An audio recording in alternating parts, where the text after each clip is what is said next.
ataca, pero son menos graves, da más tiempo de hacer una historia clínica minuciosa, da tiempo de estabilizar, de hacer métodos de diagnóstico como la endoscopía, ¿está bien? Entonces, en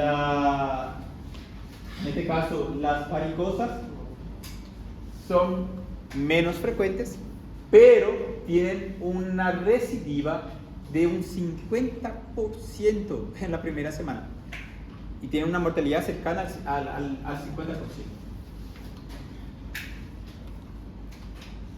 Miren acá, la no varicosa tiene una mortalidad del 10%, ¿bien? Tiene un pronóstico más favorable en relación a las varicosas que tienen hasta 50% de mortalidad. ¿Se entiende eso? Bueno, que la mayoría, cuando yo les pregunto cuál es más frecuente, se suele equivocar porque confunden estos porcentajes aquí. Dejamos bien claro, las no varicosas son más frecuentes, no olvidar eso. Solo que tienen menor mortalidad. Eso es bueno, eso es bueno. Las que son varicosas son poco frecuentes, más sí tienen un peor pronóstico, mayor mortalidad. ¿Está bien? No se olviden de eso. Bueno, en este caso afecta más al grupo masculino. Allí está relacionado al estrés, al consumo de AINES, a la edad, ¿verdad? En este caso suele parecer menores de 60 años, al consumo de bebidas alcohólicas, o en caso también los hombres son los que tienen más tendencia de ingesta de sustancias tóxicas, pueden también ocasionar hemorragias por quemaduras por ingesta de cáusticos como ácidos o álcalis.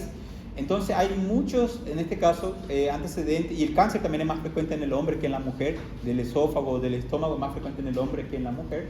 Entonces por eso, en relación a sexo, afecta más al grupo masculino. Pero hoy en día también hay muchas mujeres tomando bebida alcohólica al punto de tomar de forma constante todos los días y por largo periodo de tiempo, ¿verdad? Entonces también suele tener trastornos de hipertensión portal. Las mujeres por el embarazo pueden llegar a tener trastornos de hipertensión o insuficiencias cardíacas y tener también allí formación de varices y también tener hemorragias, pero ainda es menor que en relación al sexo masculino. Uno de los principales factores de riesgo en relación de las úlceras es el estrés. No limiten el estrés solo al estrés mental, al estrés psicológico del paciente, sino que también se refiere a un estrés medicamentoso o un estrés traumático, como por ejemplo un politraumatizado. Si ustedes se acuerdan de la fisiopatología del trauma, el paciente llega a tener un cuadro de acidosis. ¿Cómo hacía el paciente para compensar esa acidosis? Trataba de eliminar CO2, aumentando la respiración, pero el estómago, si yo me acuerdo y les dije también eso, que el estómago también ayuda a eliminar CO2 mediante el aumento de la producción de ácido clorhídrico. Entonces aumenta más la acidez, entonces tiene estrés postraumático. Medicamentoso, en el caso del consumo, paciente que está en terapia también o está en ayuno prolongado, consume varios fármacos que también aumentan la acidez. Entonces sería un estrés farmacológico, en este caso inducido por AINES, y el estrés emocional, ¿verdad? El estrés, en este caso, por una hiperestimulación del sistema parasimpático a través del nervio vago, acaba produciendo allí una hipersecreción de ácido clorhídrico a través de las células de la gastrina, de las células C que producen gastrina, y eso empieza a aumentar la acidez a nivel del duodeno y a nivel del estómago, produciendo úlceras duodenales, úlceras gástricas que sangran. Bueno, motivo de consulta. Generalmente, cuando es alto, es la hematemesis. Puede ser por cuadro digestivo bajo, enterorragias, rectorragias, melenas, o a veces simplemente porque tuvo pérdida de conciencia. Se desmayó. Tuvo una lipotimia, que es una sensación de desmayo. El paciente tiene como una hipotensión ortostática, siente que se va a desmayar, ¿verdad? Tiene una visión oscura, pero después está lúcido, se recuerda de todo lo que pasó, pero siente esa sensación de desmayo. Después tenemos aquellos acúfenos, en este caso, y fosfenos. Fosfenos son aquellos relacionados a una alteración de la vista, donde el paciente ve varios puntos brillantes y se debe a un trastorno hematológico, en este caso un shock hipovolémico, por ejemplo, un sangrado, una hemorragia. O acúfenos donde hay un silbido, así un chillido, no sé si se llama un chiado así. Ese es por cambios bruscos de la presión arterial. Entonces, cuando ustedes se levantan de forma brusca o tienen una variación de la presión de forma repentina, escuchan un zumbido por el oído que trata de mantener el equilibrio aquí a nivel de los conductos. Bueno, vamos a tener entonces hematemesis, sangre que sale por la boca precedido de vómito, en este caso del esfuerzo de vómito, tienen náuseas, orinadas por encima del ángulo duodenojejunal. ¿Qué tenemos que preguntar? ¿Cuándo vomitó, verdad? ¿Cuándo se inició el vómito? ¿Si fue hoy? ¿Si ya fue ayer? ¿Si tuvo más de un episodio? ¿Cuántas veces vomitó? La cantidad de vómitos que tuvo, la característica del vómito y la circunstancia. ¿Fue precedida de vómito o tenía tos con sangre? Y ahí ya podemos hacer el diagnóstico diferencial con hemóptisis. ¿Está bien? Entonces todo eso se va a preguntar. Y si ya tuvo un cuadro aislado, ¿y a cuánto tiempo fue? ¿Hace un año? ¿Hace 2 años? ¿Y qué se le diagnosticó? Porque algunos ya vienen con antecedentes de que ya fueron tratados por varices o por úlceras. No, yo ya me interné por este mismo episodio, tenía una úlcera, me trataron con endoscopía, me fui a mi casa y mejoré. Y volvió a tener otra vez ese paciente. ¿Ok? Entonces todo eso se va a ir preguntando. La cantidad aproximada, qué características tiene el vómito, las circunstancias, si es precedida de tos o ingirió alguna sustancia tóxica o fue acompañada de vómitos, cuándo se inició y el número de veces. Todo eso se va preguntando, no se olviden. Como esta materia es semiología, ustedes van a focar en esas preguntas. ¿Está bien? Nuestra materia no es tanto en hablar sobre la enfermedad en sí, porque yo prácticamente hablo un poco de la enfermedad como si que es clínica, pero la parte semiológica es lo que ustedes tienen que enfocar, que sería en el examen físico y en el interrogatorio, que es lo que realmente importa en esta materia de hoy. ¿Ok? Bueno, en el caso de la melena, lo mismo. Hay que preguntar cuándo se inició la melena, cuántas veces tuvo, la cantidad y si es reiterada o no. Siempre descartar, ¿verdad? Como les dije al inicio, preguntar si consumió vino, el día antes, si fue una abundante cantidad, si consumió remolacha, zanahoria o consumió hierro, ¿verdad? O si el paciente tiene alguna alteración hematológica o consume alguna aspirina que pueda hacer inicio de un sangrado. Morcilla es ¿cómo se dice? Aquella lingüiza preta de sangre, hecha de sangre de la venudencia del chancho, porcino o vacuno. ¿Está bien? ¿Ya comieron? ¿No gustó? Bueno, enterorragia, expulsión de sangre roja por el ano con o sin coágulos mezclada con la materia fecal. En este caso, hay que preguntar si no tuvo vómitos acompañados ahora y ver la hemodinamia de nuestro paciente. Generalmente, cuando tenemos enterorragia en un paciente que tuvo hematemesis, ¿qué quiere decir eso? Que el sangrado es tan intenso que puede ser, para que tengamos enterorragia, la enterorragia es la hematoquesia. Generalmente hematoquesia se ve en hemorragia digestiva baja. Pero cuando la hemorragia digestiva alta es cataclísmica, ¿qué quiere decir cataclísmica? Sangrado que puede ser de 1 a 2 litros en menos de 1 hora. Cuando es así, puede llegar a producir aceleración del tránsito con enterorragia o hematoquesia. En este caso, es cataclísmico y el paciente va a estar en shock hipovolémico. ¿Sí? No se olviden de eso. ¿Cuándo tenemos un shock? Cuando tenemos mala perfusión tisular. Nunca se olviden de eso. Cuando tenemos un shock, no importa si es séptico, hemorrágico, traumático, neurogénico, tenemos un shock en el momento que tenemos una mala perfusión tisular. ¿Qué quiere decir? Cuando el aporte de oxígeno y sangre es insuficiente para suplir las necesidades de una célula o de un tejido. ¿A ver? Que quede bien claro eso. Bueno, rectorragia, sangre roja rutilante por el ano, que puede estar acompañada de las heces, pero nunca mezclada, no mezclándose con la materia fecal. Es roja rutilante, pareciendo la hematemesis, pero sale por el ano. Y ahí ya pensar, bueno, esto puede ser un pólipo rectal, puede ser una colitis, puede llegar a ser un divertículo de colon sigmoide que está sangrando, puede ser un cáncer, un adenocarcinoma de colon o de recto, que también puede ser. Y ahí tenemos ya nuestra sospecha. ¿Por qué es importante saber la ubicación anatómica y la naturaleza? La ubicación anatómica es importante por el método de diagnóstico que yo voy a utilizar. El principal método de diagnóstico suele ser la endoscopía. La endoscopía puede ser alta, ¿sí? Que vamos a hacer la esófago-gastroduodenoscopía, o puede ser baja, que en este caso sería la colonoscopía. No voy a pedir yo los dos estudios porque son métodos invasivos y no hay disponible en todos los hospitales públicos. Si tiene, claro, voy a utilizar, ¿verdad? No va a gastar nada, entonces se utiliza. Pero cuando el tema es costo de dinero, no es tan accesible económicamente, porque acá está costando los 2 millones, por ahí aproximadamente, 2,5, caro, ¿verdad? Solamente para hacer el diagnóstico de hemorragia digestiva alta. Después le quiere pedir una colonoscopía, otro 2 millones, 1,5 millones, y va sumando 4 millones para un paciente que se va al hospital público. ¿Por qué se va al hospital público? Ya porque no tiene dinero. Seguramente gastó en su caña para tomar, para tener su hipertensión portal, ¿verdad? Entonces, ¿qué tenemos que hacer? Ver y reducir de acuerdo al área que sospechamos. En matemáticas, si yo voy a pensar en una hemorragia digestiva alta, entonces la endoscopía va a ser una endoscopía digestiva alta. Si yo tengo rectorragia o hematoquesia, yo voy a pensar en una hemorragia digestiva baja y voy a pedir una colonoscopía.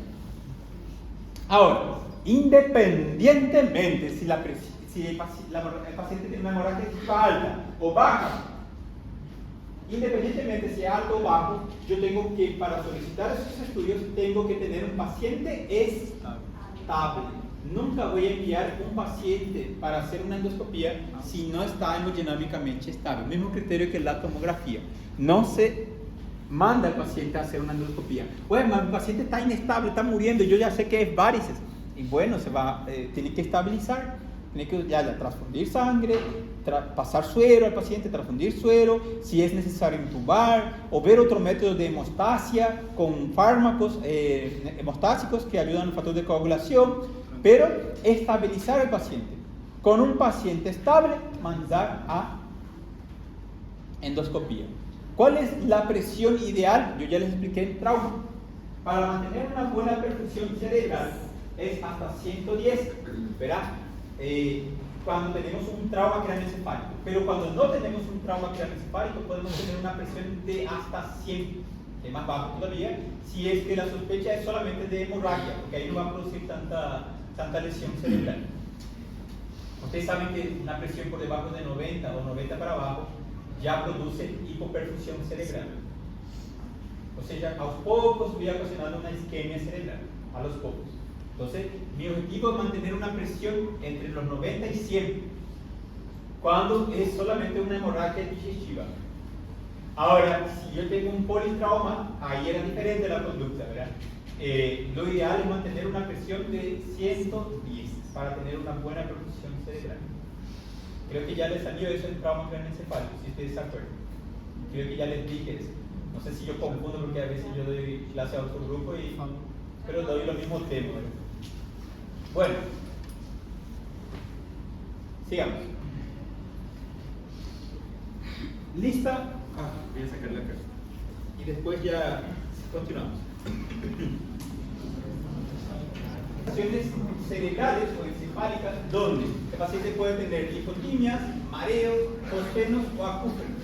Fosfenos, el paciente tiene allí una visión borrosa, donde puede ver puntos brillantes, una visión que parece que se apaga. Acúfenos, vamos a tener variaciones de presión a nivel de conducto auditivo, el paciente escucha un chillido o una pequeña sordera, ¿sí? Alteraciones cardiovasculares como palpitaciones, taquicardia, dificultad para respirar, en este caso un trastorno de la volemia que disminuye, entonces el paciente tiene una sensación de asfixia, pero no porque no está respirando bien, sino que disminuyó la volemia, y entonces como no hay mucha volemia, porque perdió sangre, no hay mucha hemoglobina que transporta oxígeno. El cuerpo trata de compensar, entonces trata de conservar la volemia, tratando de disminuir la diuresis. Y a nivel neurovegetativo, el paciente puede tener una sensación a través del sistema del eje hipotalámico, cuando disminuye la presión, una sensación de sed, ¿sí? Palidez, sudoración, que es una sudoración fría en caso de hemorragia, ¿está bien? No es por el caso de un cuadro febril. Aquí hay un detalle. Todo paciente con hemorragia digestiva, sea varicosa o sea alta, tiene un 50% de riesgo de infección. Lo que quiere decir que de forma profiláctica vamos a tener que cubrir con antibióticos, en este caso puede ser una cefalosporina de tercera generación o una ciprofloxacina, para evitar riesgos de infección. ¿Por qué? Porque la infección puede reactivar un sangrado que ya paró. A veces el paciente ya viene con el cuadro agudo compensado, sin estar en forma activa, y queda internado 1, 2, 3 días, tiene una infección y esa infección reactiva el sangrado y vuelve de nuevo el paciente a tener su segundo episodio agudo, intenso, y que puede llevarle a la muerte. Entonces se cubre con antibiótico profiláctico, ¿está bien? Es protocolo, entonces es algo que ustedes tienen que saber. Podemos clasificar las hemorragias en leves, moderadas, graves y cataclísmicas, de acuerdo a un porcentaje de la volemia de ese paciente. Entonces yo voy a tener que pacientes que tienen una pérdida de la volemia de menos del 10% de la volemia no va a tener alteraciones ni a nivel renal ni a nivel de supresión venosa central. Leve. Las que son moderadas tienen un sangrado mayor al 10% pero menor al 20%, y ya en este caso el paciente va a estar ya con una ligera oliguria, una ligera disminución de la diuresis, y va a estar con taquicardia, va a hipotensar un poquito, pero no va a estar entrando en shock todavía. Todavía no es lo suficiente para entrar en hemodinamia inestable, solo empieza a bajar la presión, que sería hipotensión. Hipotensión para la hipotensión cuando entra en 90-60, que ya es considerada hemodinamia inestable. Y cataclísmica cuando el sangrado es mayor al 50% de la volemia. En este caso el paciente ya está con una hemoglobina menor que 5, y en este caso ya es incompatible con la vida. Pero yo ya vi un paciente con una hemoglobina de 3 o de 4, ¿y por qué está vivo? Y porque hay casos donde la anemia o la pérdida de sangre es de forma crónica y da tiempo del cuerpo a adaptarse, entonces puede mantenerse vivo por un tiempo. Si eso sigue así, va a llegar un momento que no va a aguantar y va a morir. Pero cuando ocurre así repentino, de un día, de una hora para otra, y llega a 5, ya es prácticamente incompatible con la vida. El paciente ya empieza a tener falla renal y paro cardiovascular. ¿Está bien? Porque ya no le llega sangre suficiente al corazón y ni al cerebro. Entonces el corazón tiene áreas de isquemia y el cerebro también empieza a tener una hipoperfusión cerebral. ¿Está bien? Esos son pacientes que nosotros ya intubamos. Bueno, tenemos síndrome funcional anémico, vamos a tener manifestaciones encefálicas, cardiovasculares y palidez cutánea. Y vamos a tener episodios de melenas o sangrados subclínicos. Tenemos que averiguar, en el caso que sea a nivel del esófago, si no es una varices esofágica, si no tiene algún divertículo sangrante, una diverticulitis esofágica, tumores que son raros, poco frecuentes. En este caso, el paciente tiene también síntomas relacionados a un síndrome esofágico como disfagia, dificultad para deglutir o dolor retroesternal, o algún trastorno, ¿verdad?, como angiodisplasias, donde pacientes tienen sangrados reiterados, principalmente de las encías, de la mucosa gingival, o algún trastorno hematopoyético del paciente donde tiene allí una leucemia o un trastorno hemático que ocasiona un sangrado, o un déficit en el sistema de coagulación, un trastorno en su factor de coagulación por un trastorno hepático, por ejemplo, o un trastorno esplénico con una esplenomegalia. Podemos llegar a tener a nivel del estómago úlceras de Barré, en el caso del esófago, úlceras de Barré por reflujo gastroesofágico en casos de incontinencia gastroesofágica, y el síndrome de Maillot-Weiss, que se ve en las personas bulímicas, mujeres con hiperemesis gravídica o hiperemesis alcohólica o hiperemesis por pancreatitis. Son personas que fuerzan el vómito y al forzar mucho y de forma repetitiva pueden desgarrar la unión del esófago con el esfínter gastroesofágico y se desgarra y sangra. Y puede ser una hematemesis abundante, pero, detalle, es limitada. Un episodio coagula, para, y a veces cuando se hace la endoscopía ya solamente hace el diagnóstico porque ya paró de sangrar y no precisa de ningún tipo de tratamiento. ¿Está bien? Solo hay que después tratar cuál es la causa que ocasionó la hiperemesis, que en este caso sería el vómito excesivo, ¿verdad? Si es una pancreatitis, y tratar con antiemético, ondansetron de 8 miligramos o 2 ampollas de 4 miligramos, puede ser también la metoclopramida, la CID, cualquier antiemético para evitar que el paciente tenga de nuevo ese episodio, ¿verdad? Y ayudar al paciente con fármacos que aceleran que acortan el tiempo de protrombina o el tiempo de tromboplastina. Ahí tenemos que la vitamina K es buenísima para disminuir y acortar el tiempo de tromboplastina. ¿Está bien? La vitamina K viene en frascos de 10 miligramos y se puede hacer eso por Volutrol cada 12 horas, por ejemplo. Eso acelera la coagulación, el paciente puede parar de sangrar.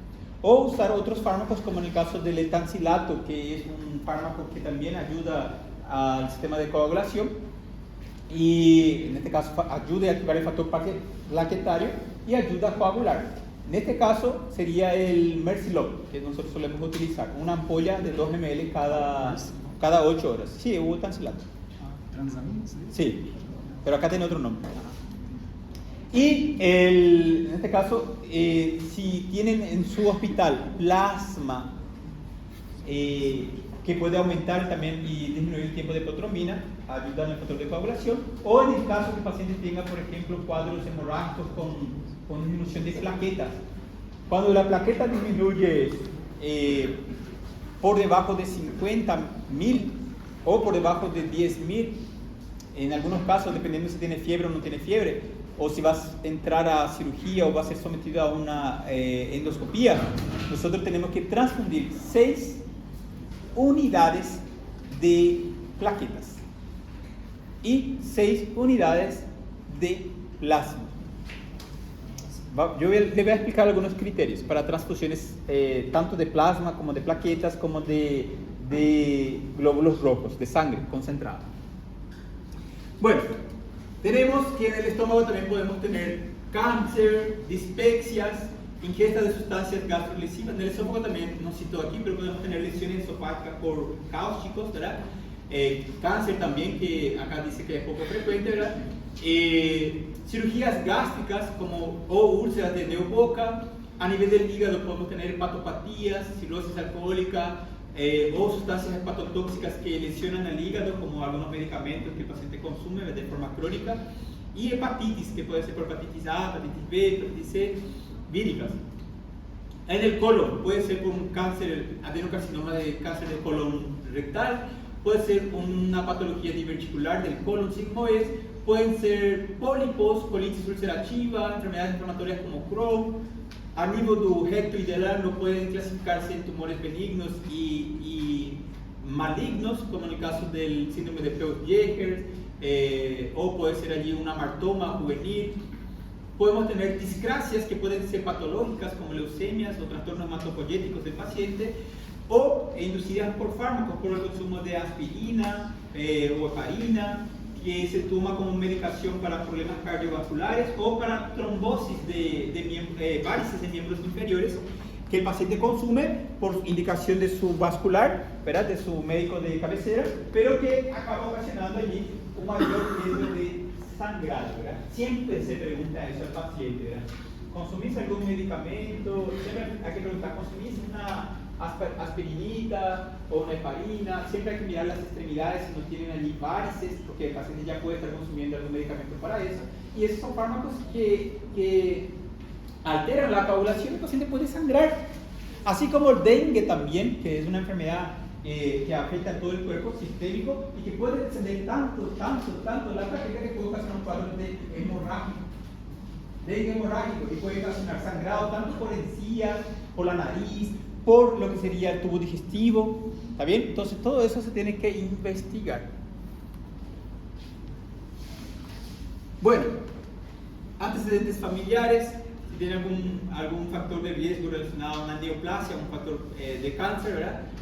Medicación crónica, si consume si el paciente tiene, por ejemplo, artrosis, y su reumatólogo le dio allí un fármaco que produce mucha acidez, entonces son pacientes que tienen tendencia a tener allí úlceras por medicación, por AINES.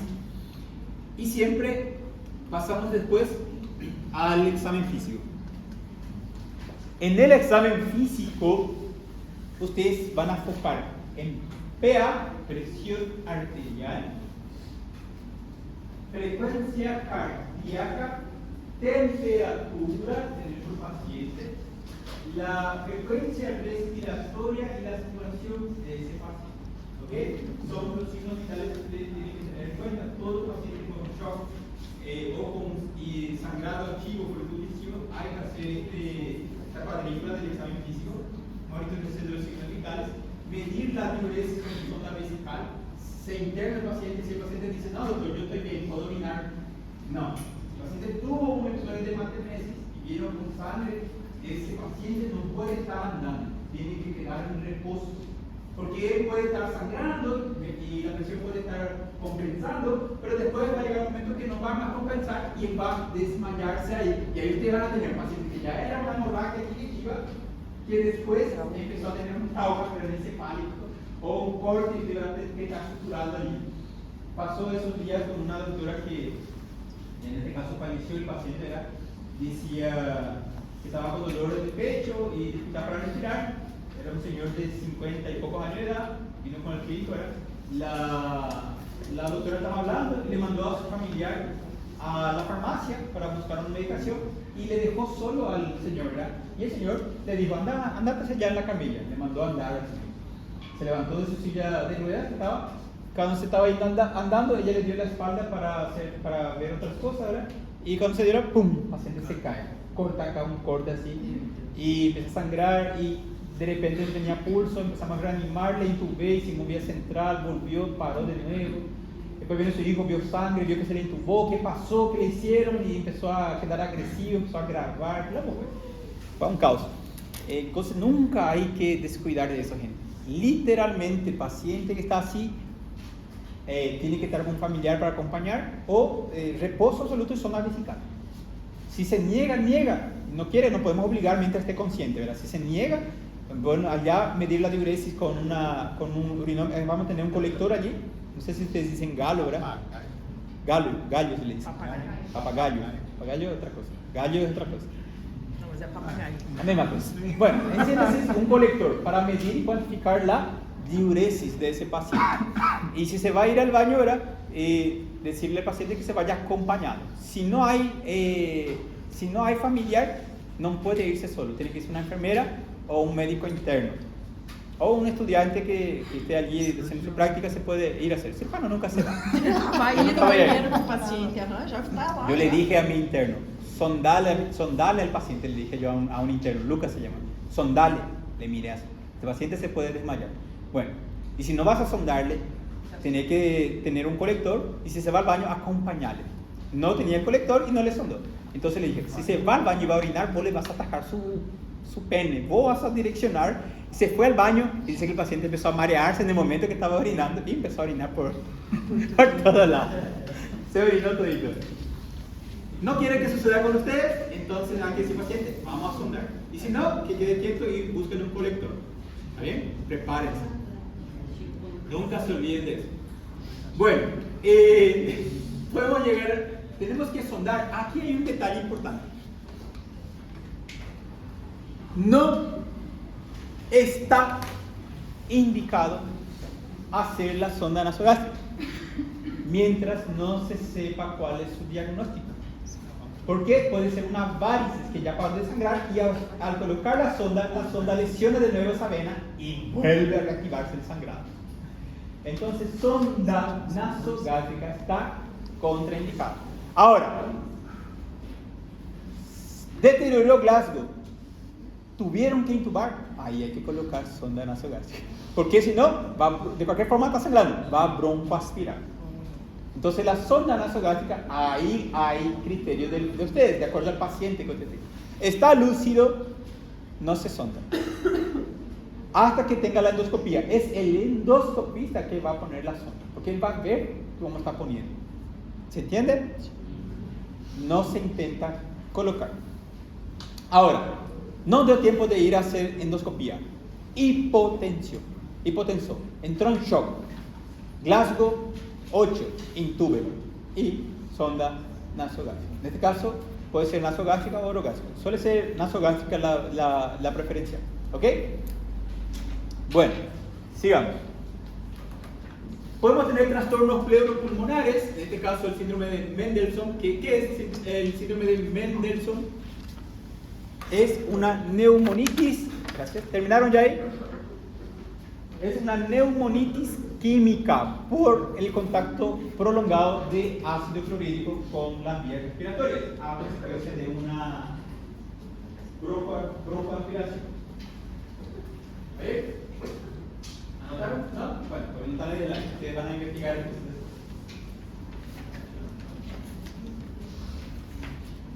La enfermedad de Ehlers-Danlos, no sé si ustedes ya conocieron esa enfermedad, es una enfermedad que afecta la matriz, en este caso extracelular, de los microplastos y altera la producción de colágeno y de fibrina, que es necesario para mantener la elasticidad de las arterias. Son personas que tienen mucha flexibilidad para cortar su dedo hasta el dorso de la mano, la articulación, todo eso. Y son pacientes que pueden tener la piel bien flexible, sin estirar la piel, pero tienen tendencia también a sangrar o tener varices. ¿Por qué? Porque la pared de las venas y las arterias están elásticas. Entonces, cualquier aumento de presión puede dilatar y romper esas venas. Entonces, pacientes que tienen ese tipo de trastorno, con la enfermedad de Ehlers-Danlos, tienen también mayor riesgo de varices, de sangrado. Entonces, el diagnóstico se hace de acuerdo a la gravedad. Tenemos que evaluar el curso y si es un cuadro aislado o es un cuadro reiterado. Aislado significa que es el único episodio, o reiterado si ya tuvo algún antecedente. Evaluar el curso si el paciente tiene todavía un sangrado activo, y la gravedad de acuerdo a su hemodinámica, si es un paciente hemodinámicamente estable o es inestable. Tenemos que hacer diagnóstico de topografía, si es alta o si es baja, si es una hemorragia digestiva alta, puede ser varicosa o no varicosa, relacionada a hipertensión portal o no. Etiología, que puede ser, como dije, varicosa o no varicosa. Diagnóstico diferencial de las posibles causas que pueden haber generado esa hemorragia. Y diagnóstico de asociación, si fue por algún trauma, si fue por el consumo de algún medicamento, si fue por el consumo de alguna sustancia tóxica, ¿ok? Y diagnóstico de terreno, si es colónico o es del delgado. Bueno, ¿qué vamos a pedir? Endoscopía digestiva. ¿Qué puede ser? Alta, si mi sospecha es hemorragia digestiva alta. Baja, en este caso la colonoscopía, si mi sospecha es hemorragia digestiva baja. En el caso de la endoscopía, sirve como valor de diagnóstico, porque puede hacer el diagnóstico de hemorragia, confirmar dónde está el sangrado, el nivel, la posición y todo. También confirma la etiología, si es varicosa o no varicosa, y topográficamente si es alta o baja. Y también ya ayuda a hacer el tratamiento. Puede parar la hemorragia o detener la hemorragia mediante métodos de inyección con sustancias vasoconstrictoras o esclerosantes o trombosantes, o pueden hacer mediante métodos térmicos como cirugía por láser, ¿sí? Endoláser o argonplasma, o puede ser por suturas mecánicas que pueden ser manuales, hemoclip, banda elásticas, endoloops también que se puede hacer. Son varios métodos que el endoscopista utiliza para detener la hemorragia, que yo les voy a preguntar en el examen a ustedes. ¿Cuáles son los métodos de hemostasia endoscópica? Hay tres: de inyección, térmicos y mecánicos. Tres métodos tenemos. Después les voy a preguntar cada uno cuáles son las formas o métodos térmicos, o métodos de inyección, o cuáles son los métodos mecánicos. Cita, en forma abierta va a ser eso, no va a ser en selección múltiple, no. Bueno, la arteriografía selectiva es buena, pero no se hace durante el cuadro agudo. En shock no se debe de hacer la arteriografía y necesita que haya un sangrado activo de por lo menos un flujo de 0,5 ml por minuto para que se pueda hacer visible en la arteriografía selectiva. ¿Qué es la arteriografía selectiva? Se inyecta directamente en la vena de los vasos mesentéricos un contraste que va a ser guiado por radiografía. La radiografía, que es una radiografía portátil, que va a estar viendo, te van a estar viendo donde van a mandar el contraste. Y ahí va, todas las venitas que ustedes están inyectando en sustancia va a aparecer bien visible en la radiografía. Cuando ustedes ven que penetra la pared del intestino y comienza a extravasar para dentro de la luz de nuestro intestino, ahí ya tenemos confirmación de que hay un sangrado activo. Localiza la localización anatómica de dónde está el sangrado, es mucho más efectivo que la endoscopía en algunos casos. Pero incluso puede ya formar un trombo y detener el sangrado, también puede ser terapéutico. Pero si se hace mal y se hace muito encima de su raíz, puede necrosar un gran sector del intestino. Entonces tiene sus riesgos. Después se puede hacer la colonoscopia en el caso que sea baja y en el caso del colon por enema es limitado.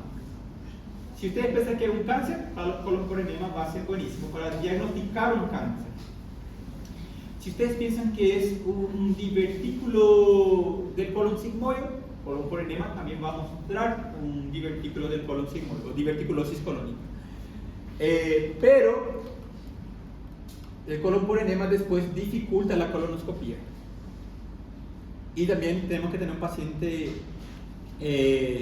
que esté estable, que no esté con un sangrado activo. ¿Está bien? Y por último, se debe de hacer todo el protocolo, en el caso del laboratorio, en un paciente con hemorragia. ¿Cuál es el protocolo que yo siempre le digo a usted? Chipaje, hemograma, coagulograma, etc. Y en este caso, como es un shock hemorrágico, va a tener este paciente un trastorno renal, puede tener falla renal. Generalmente las hemorragias digestivas altas tienen insuficiencia renal y las bajas no tienen. Es otra diferencia que vamos a tener. Perfil renal, hay que pedir perfil laurenca chilena. Perfil renal. Y aparte de eso, si el paciente está en un shock por hemodinamia inestable, entonces sí o sí es necesario pedir gasometría arterial y electrolitos. ¿Ok? No olvidar de esos detalles. Y PCR, cuidado, casi me derrubó aquí. Me deu rasteira por baixo.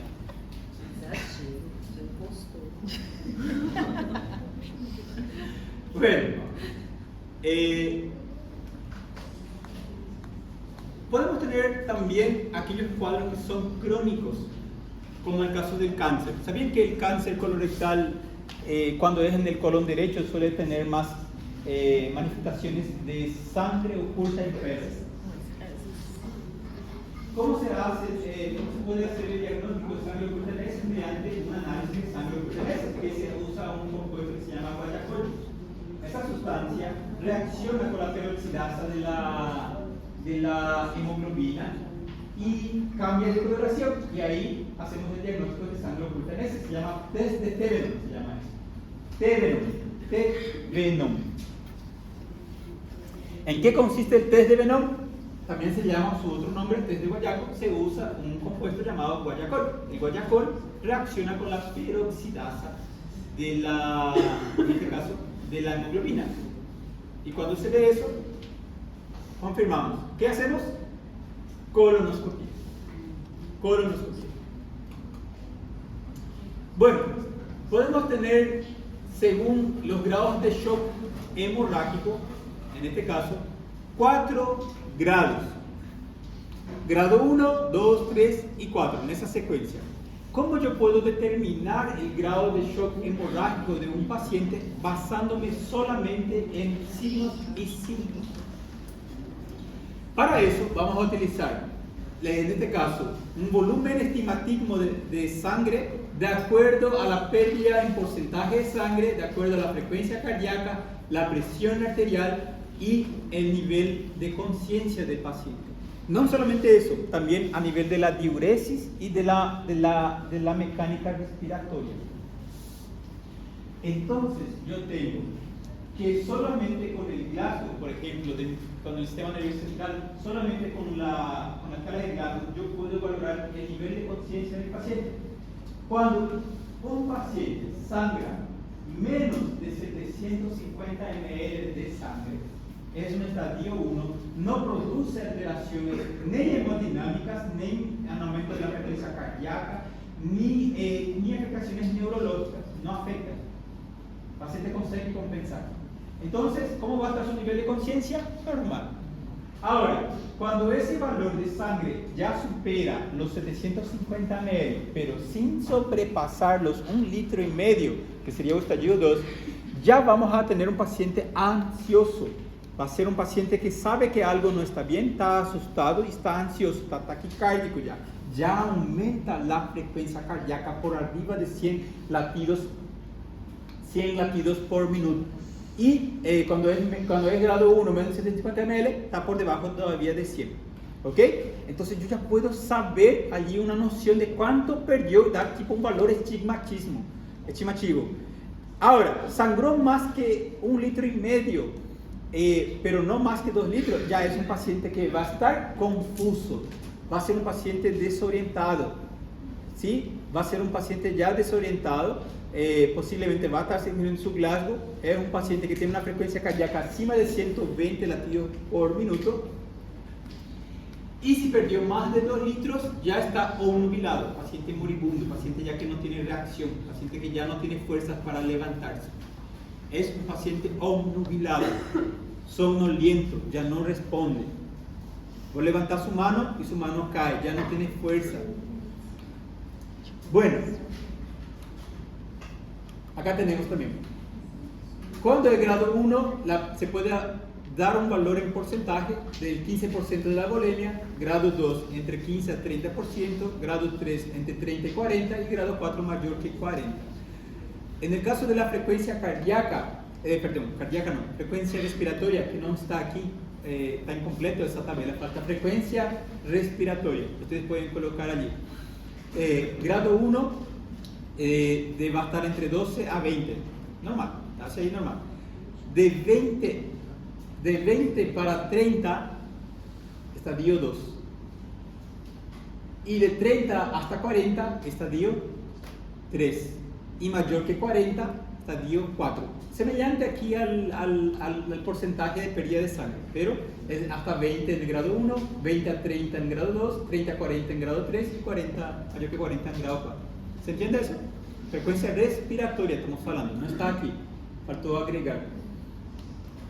Bueno, calma, ya vamos terminando. A mitad del contenido, porque tenemos que hablar de monarquía ejecutiva baja, es alta.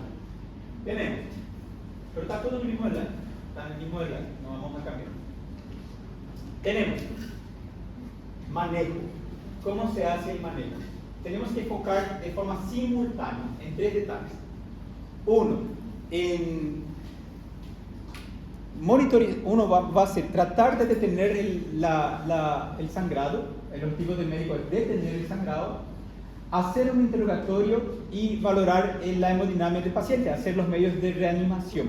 ¿Cómo? Aquí, resucitación con expansores, sea por transfusiones de suero fisiológico y lactato, son sueros cristaloides, hasta incluso la transfusión de glóbulos rojos o plaquetas o plasmas.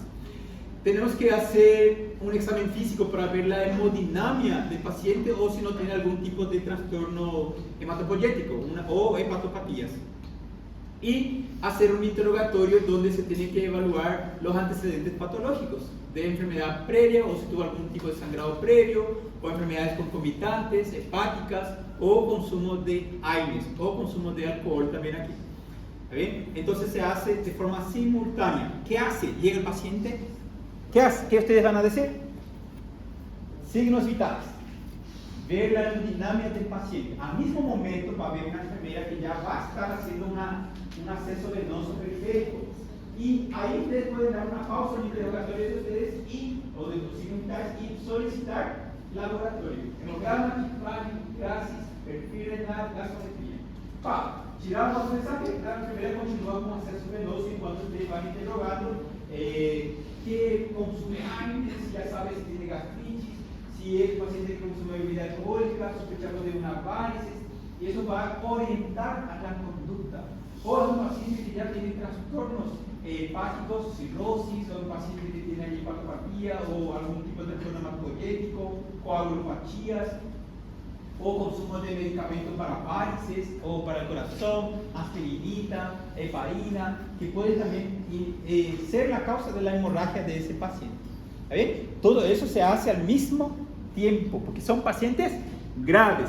¿Cómo van a estar? Con sonda vesical, doble vía periférica. El suero va a ser tibio. ¿Por qué? Porque el paciente con pérdida de sangre está con hipotermia. Acuérdense que la hipotermia favorece el metabolismo anaeróbico y eso va a empeorar más todavía el cuadro del paciente, ¿verdad? Entonces tenemos que mantener sueros tibios. Nunca usar dipirona si no fuera necesario. Algunos quieren, vamos a usar la dipirona por si es que está con dolor. No se da, porque aumenta la acidez y disminuye más allá la temperatura, ocasionando una hipotermia. Entonces, dipirona, no digo que si el paciente tiene fiebre, claro, pero si tiene una infección que puede después, para unos días adquirir una infección, puede tener fiebre, ahí sí se usa la dipirona. En esos casos, pero ahí el paciente ya está estable, está compensado, ya está con una buena presión y posiblemente ya no está sangrando, no está con infección, que es diferente. Bueno, son pacientes graves, tienen que tener vía venosa central de preferencia, vía venosa central, yugular o subclavio. De preferencia, siempre hagan la yugular. ¿Por qué? ¿Quién sabe? No, ese es detalle, depende de la experiencia del cirujano. Solo los que no tienen práctica no hacen acá. Pero, ¿cuál es la desventaja que tiene la subclavia? La subclavia es mucho mejor porque, si un paciente tiene el cuello, él no puede girar mucho la cabeza porque se mueve y le pucha, ¿verdad? Incómodo para vestirse y todo eso. Ahora, si es aquí en la clavícula, el paciente tiene libre movimentación del cuello, sin problemas, cuando es aquí en la subclavia. Pero la desventaja de la subclavia es que si tu paciente tiene o consume aspirina o heparina o tiene algún trastorno de la coagulación, y si ustedes tocan una arteria y ella empieza a hacer un hematoma, ¿cómo van a comprimir debajo del hueso clavicular?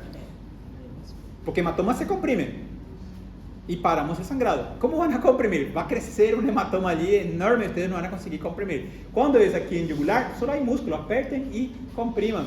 Si formó un hematoma, compriman y paro. Compriman por 2 minutos mínimo. No voy a comprimir un segundinho allí y soltar después porque vuelve a crecer. Y crece al punto de que la presión es tanta que puede desviar la tráquea y ocasionar dificultad para respirar y matar a un paciente. Entonces es algo grave. Ahora vengan a hablarme allí de neumotórax, eso es por falta de experiencia del cirujano o del médico que hizo el procedimiento. Sí, en este caso ya por variaciones anatómicas o por algún trastorno, pero si el paciente no tiene ningún trastorno no hay problema en tocar una arteria. Ahora, si tu paciente tiene una coagulopatía, ahí sí. El problema es que cuando llega un paciente con hemorragia digestiva, da tiempo para ver si tiene coagulopatía. Allí al inicio no. Entonces vos tenés que esperar el resultado del laboratorio para hacer una vía centralizada. Por eso siempre periférica, doble. Bueno, ¿lista? No. ¿Lista? Y continuamos. ¿Cuál es nuestro objetivo cuando llega un paciente con hemorragia? Primero, detener el sangrado, ¿verdad? ¿Qué es el objetivo de detener la hemorragia? Estabilizar al paciente y hacer el diagnóstico. Y evitar el resangrado, porque una cosa es que para el sangrado, pero eso no significa que el paciente no pueda sangrar nuevamente después de 1, 2, 3 días. Porque hay que tratar la enfermedad de base. Entonces, identificar el sitio del sangrado si es alto y bajo, detener la hemorragia y evitar un resangrado. Está bien que el paciente no vuelva a tener allí otro episodio de hemorragia, porque a veces puede ya fulminar con la vida de ese paciente. Yo tenía un abuelo de parte materno que no conocía yo, y que siempre pidió una boda de bebida alcohólica. Por eso nunca le di, era alcohólico. Una vez vino al hospital con vómito con sangre. Yo era residente cuando yo era un R3 ya. Vino vomitando sangre en mal estado general, y por ser familiar, ¿verdad? Por ser el papá de que era mi mamá, ¿verdad? Entonces, bueno, me fue allá y le hacemos la endoscopía y le estabilizamos. Tenía varices por hipertensión portal y paró la hemorragia. Se le dio su medicación, pero se fue nuevamente a beber bebida alcohólica. En un año de nuevo volvió por un segundo episodio reiterado, y en este caso tuvo un sangrado cataclísmico. Le hicimos vía central, le transfundió sangre, pero falleció, ¿verdad? Por a consecuencia del shock hemorrágico, en este caso varicoso, por bebida alcohólica, vino o bebida alcohólica, todos los días. En el caso del diagnóstico, generalmente hay que hacer un buen examen físico, ver el relleno capilar, ver si está pálido, ver la presión arterial, ver si no tiene así arañas vasculares que indican algún trastorno hematopoyético, o varices en extremidades que pueden indicar allí un trombo, telangiectasias. Y cuando se hace el examen físico, siempre terminar con un tacto rectal, porque a veces el paciente no viene o viene diciendo que tuvo deposiciones sanguinolentas, pero si no vimos, tenemos que comprobar. Ahora, si el paciente viene y saca una foto, ahí sí, ¿verdad? Ya para qué vamos a hacer un tacto rectal, ¿verdad? Solo si quieren practicar, ¿verdad? Pero si no tienen foto y no tienen cómo comprobar y solamente fue su palabra, hay que hacer un tacto rectal. A veces el tacto rectal ya puede mostrar un pólipo rectal, un cáncer colon rectal, ya puede mostrar allí fisuras o hemorroides que pueden ser la causa del sangrado. O si sale negro, rojo, rutilante, féchido, y ven hacia el dedo del guante, ¿verdad? No puede ser luva preta, gente, tiene que ser luva blanca para hacer el diagnóstico. Y ahí se ve el color. Si hay melena, ya sabemos que es una hemorragia digestiva. No, alta. Melena es alto. Hematoquesia y rectorragia es bajo. La hemorragia digestiva baja da hematemesis. No tiene como ir el colon hasta arriba para vomitar, no da. Entonces, son esos detalles que tenemos que ver. Si hay melena, ¿qué hacemos? ¿Qué hacemos? Ya sabemos que es baja, ¿verdad? Vamos a hacer la colonoscopia, eso ya sabemos, ¿verdad? ¿Qué tenemos que hacer después como tratamiento? ¿Ah? ¿Qué tenemos que hacer? No, ustedes ya están transfundiendo, ya solicitaron el laboratorio, ya están estabilizando el paciente, saben que van a pedir la colonoscopia. ¿Qué yo les dije a ustedes? ¿Qué hacemos cuando tenemos melena? Vamos a limpiar el colon o el intestino. ¿Cómo se puede limpiar? Dos formas. Uno, rectoclisis por el ano, suero tibio. Se llama rectoclisis, se llama el procedimiento. Es como un enema, ¿está bien? Solo que el enema se hace para disolver la materia del fecaloma. En este caso la rectoclisis es para lavar, sí. El otro es acelerar el peritaltismo mediante lactulosa. Sí, laxantes. Lactulosa. Acá yo suelo indicar el Dufalac. Yo suelo indicar 20 ml que va a tomar cada 8 horas. Y eso hace que el paciente tenga una diarrea así para eliminar rápido la sangre y donde puede se formar amoníaco. Acuérdense que el paciente puede tener como complicación una encefalopatía por intoxicación con amoníaco. ¿Mediana? Melena. Sí, melena es alta. Sí, pues tenés que hacer la endoscopia. Pero vos tenés que después hacer un lavado, sí o sí, rectal. No, yo dije mal entonces, no hay colonoscopia. Alta siempre es endoscopia digestiva alta, que es la esófago-gastroduodenoscopia. Y si es baja, es la colonoscopia. Si yo dije colonoscopia, está mal eso, ¿está bien? Ahora, lo que sí, no hay que olvidar. enteroclisis o rectoclisis, que está por abajo, o le puedes dar que tome, en este caso, lactulosa, que es un laxante que acelera el peritaltismo. Bueno, sigamos. Hay que también descartar cualquier enfermedad de base como hipertensión arterial, paciente diabético con insuficiencia cardíaca congestiva, que tengan antecedentes de neoplasia, que tengan colágenopatías como telangiectasia, vasos, varices, insuficiencia renal crónica, hepatitis, VIH, hepatitis B, hepatitis C, enfermedad diverticular del colon, enfermedad inflamatoria intestinal, tuberculosis, enfermedades pulmonares obstructivas crónicas, que pueden estar relacionados y que pueden ser una enfermedad de base que agrava más todavía y aumenta más la mortalidad de ese paciente. Bueno, en el examen físico, acá, empezamos. Presión arterial, acá va un ejemplo más que ustedes van a tener que anotar. No quiere decir que no es un caso clínico, pero es como ustedes van a rellenar su hoja de historia clínica. ¿Ya se fueron a los hospitales? Pero ya van a irse, ¿verdad? Junio ya, ¿verdad? La otra semana. Sí, y ahí ya la primera cosa que van a hacer es agarrar la hoja de historia clínica del doctor, le va a decir, váyanse a la historia clínica de paciente. A veces no conmigo, yo ya les voy a decir, váyanse directo a hacer la historia clínica. Sí. Cosa que no puede pasar cuando ustedes van a hacer la historia clínica. No pueden enfrente al paciente preguntarse, como quiera, yo no sé, no pueden mostrar que ustedes no saben. El paciente creen que ustedes son doctores, ¿verdad? Sí, tienen que hablar humildemente, ¿verdad? Nosotros somos estudiantes, queremos aprender, sabemos algunas cosas y todo eso, el profesor nos va a evaluar, puede ayudarnos, ¿verdad? Y ahí tal vez algunos pacientes se apiaden de ustedes, ¿verdad? Y les ayuden, y otros tal vez le ignoren. Ay, no, Dios, alumnos. Algunos ya no quieren ni ver alumnos. Brasileños. Generalmente son a los hombres. Vos estás en ese grupo, ¿verdad? Brasileño te va a decir. Pero si vos mostrás seriedad, respeto y conocimiento, ahora si vos vayas a decir, como quiera mismo, no sé, enfrente del paciente, el paciente ya va a tener miedo de vos.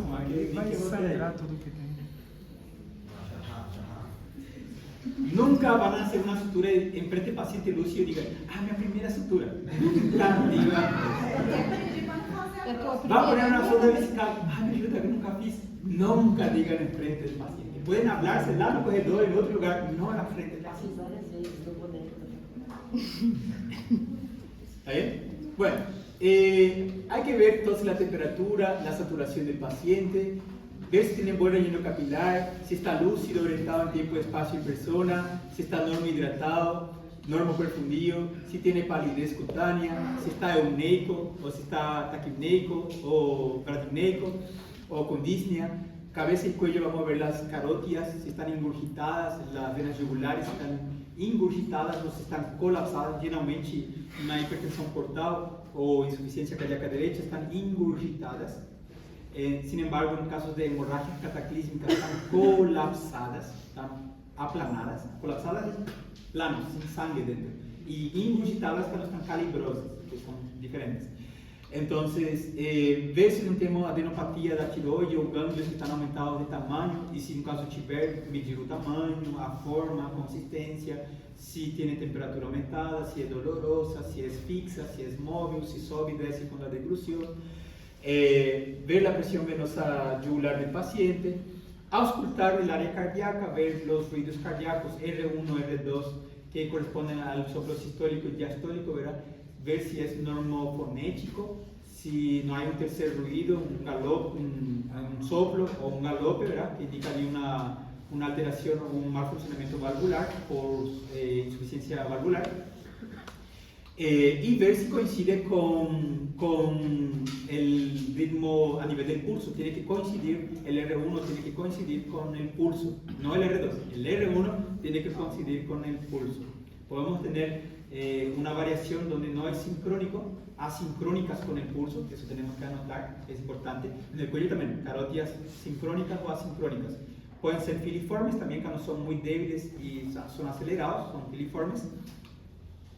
Después el pulmón, ver cómo está el ruido respiratorio que se llama murmullo vesicular, si está conservado, o si hay un paciente que tiene una enfermedad pulmonar obstructiva crónica, ¿verdad? O un cuadro de neumonía, como en el caso del síndrome de Mendelssohn, que hablamos que es una neumonitis química.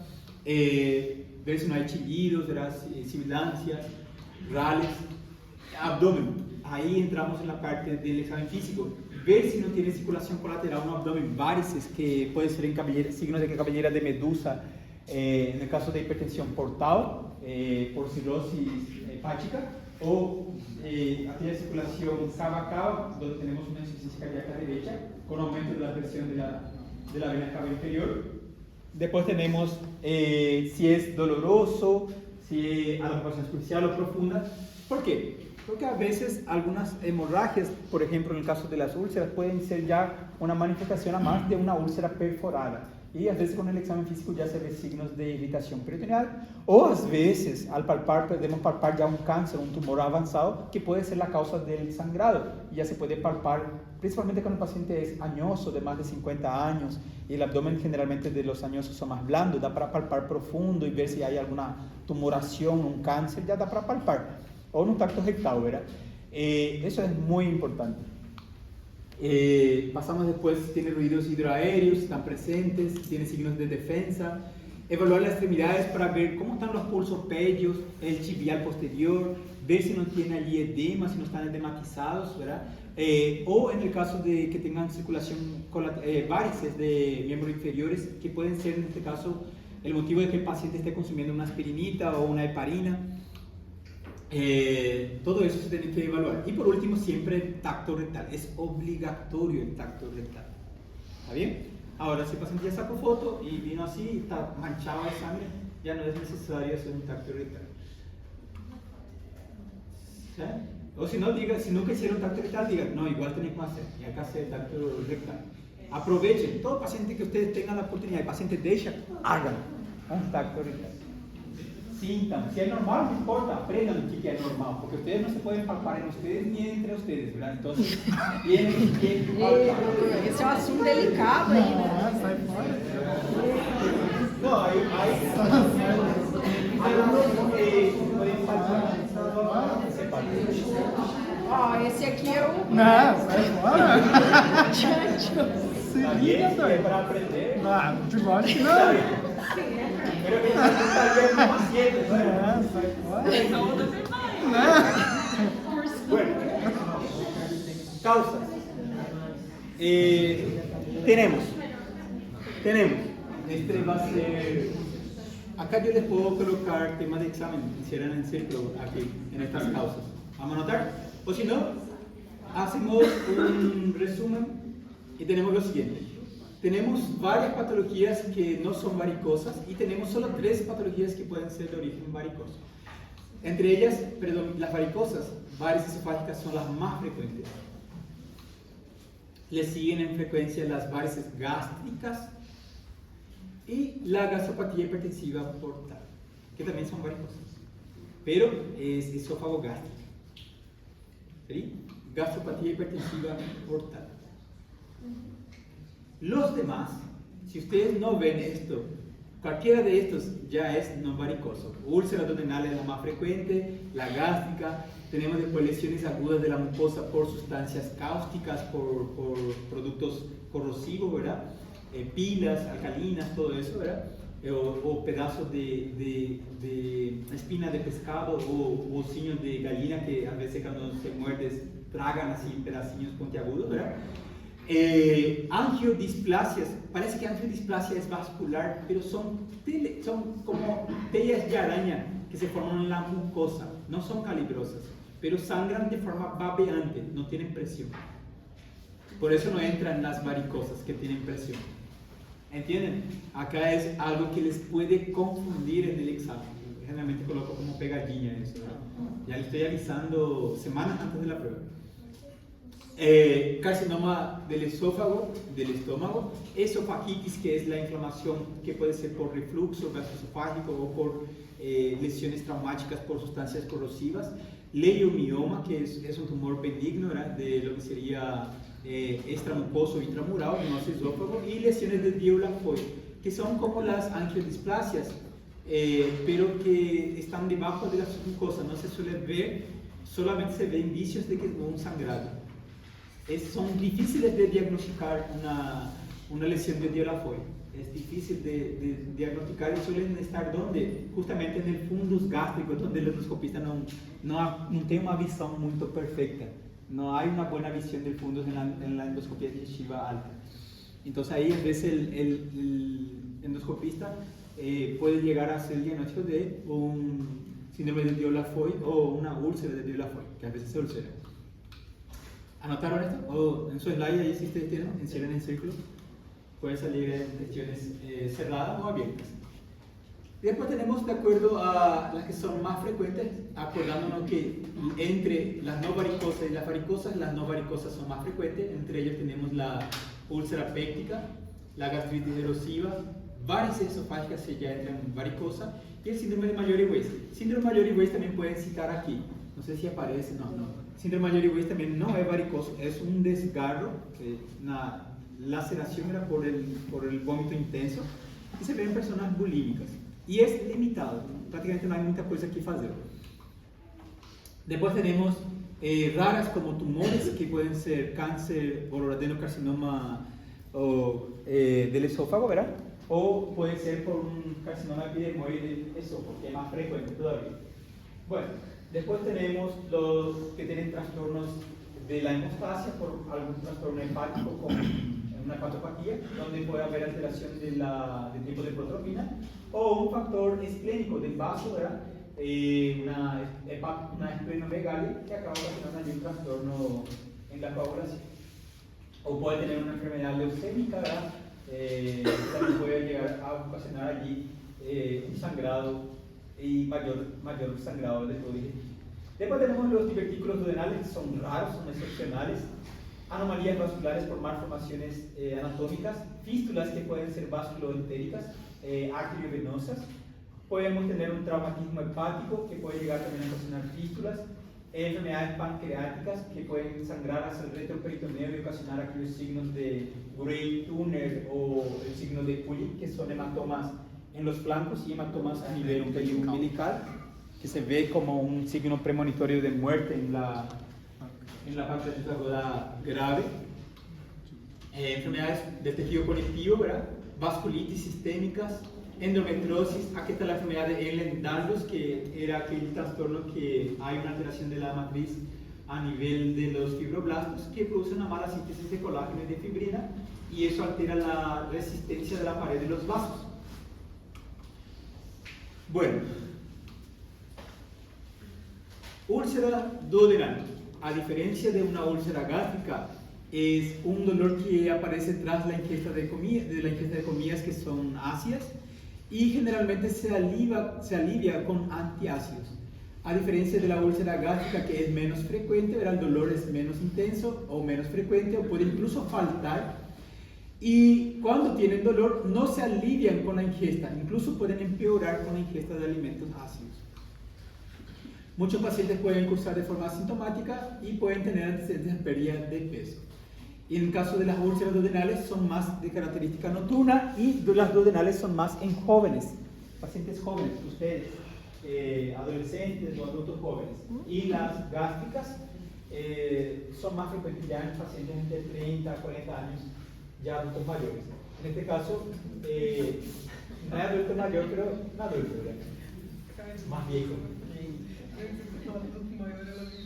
Bueno, entonces, vamos a tener complicaciones de la úlcera péptica.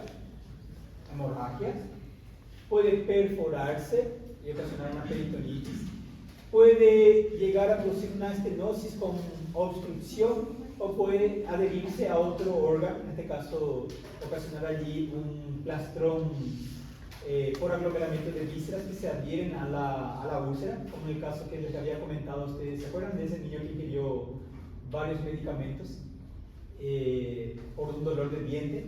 Consumió tantos años que perforó su estómago, sí, y su vesícula se adherió al estómago, ¿se acuerdan? En este caso, entonces puede tener penetración a otros órganos y adherirse y fistulizar a otros órganos, como en el caso que les comenté, que estaba haciendo una fístula hacia la vesícula, ¿no? Entonces son las complicaciones que va a tener una úlcera péptica. ¿Cómo se hace el diagnóstico? Por endoscopía o una radiografía con contraste. La radiografía, en el caso que sea una perforación, ya la radiografía es suficiente, no preciso yo hacer una endoscopía, simplemente la radiografía ya me va a mostrar el signo de perforación de neumoperitoneo, que es el signo de... Signo de Poppers, muy bien. Ese, vamos a llamarle de tropezo. Está bien, chiqui.